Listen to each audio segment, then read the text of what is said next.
Then I saw another angel descending from heaven, possessing great authority, and the earth was illuminated with his radiance and splendor. And he shouted with a mighty voice, "She is fallen, mighty Babylon is fallen.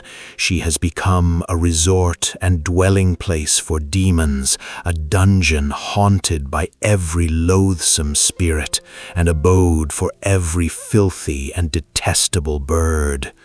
For all nations have drunk the wine of her passionate unchastity, and the rulers and leaders of the earth have joined with her in committing fornication, idolatry, and the businessmen of the earth have become rich with the wealth of her excessive luxury and wantonness."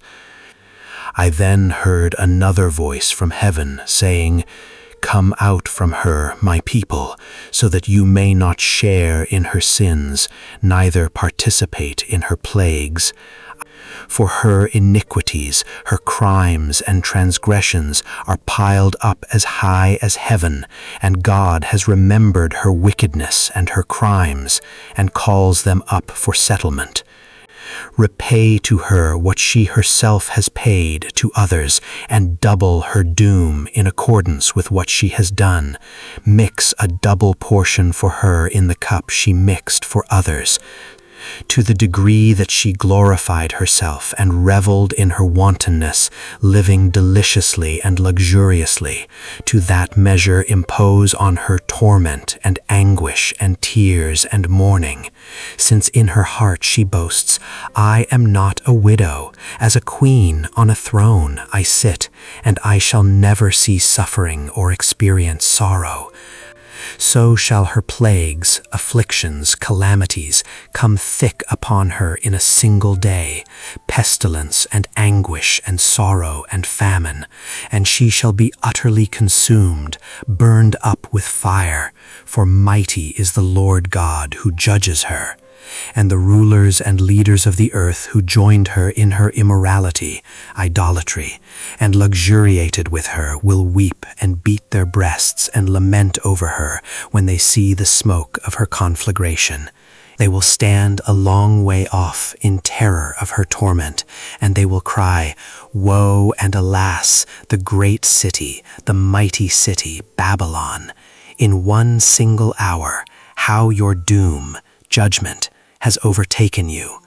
And earth's businessmen will weep and grieve over her because no one buys their freight, cargo, anymore.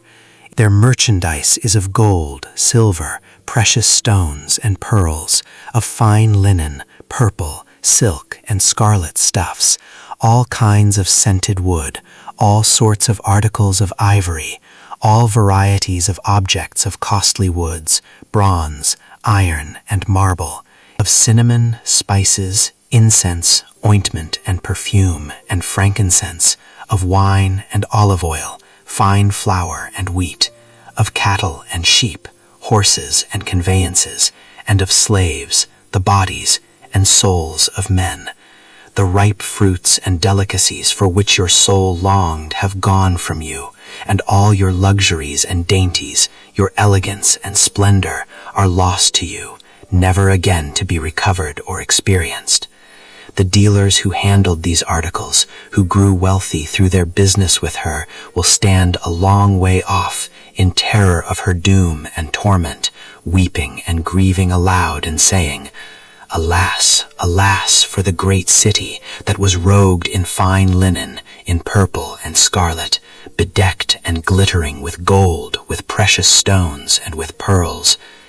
Because in one single hour all the vast wealth has been destroyed, wiped out, and all ship captains and pilots, navigators, and all who live by seafaring, the crews and all who ply their trade on the sea, stood a long way off, and exclaimed as they watched the smoke of her burning, 'What city could be compared to the great city?'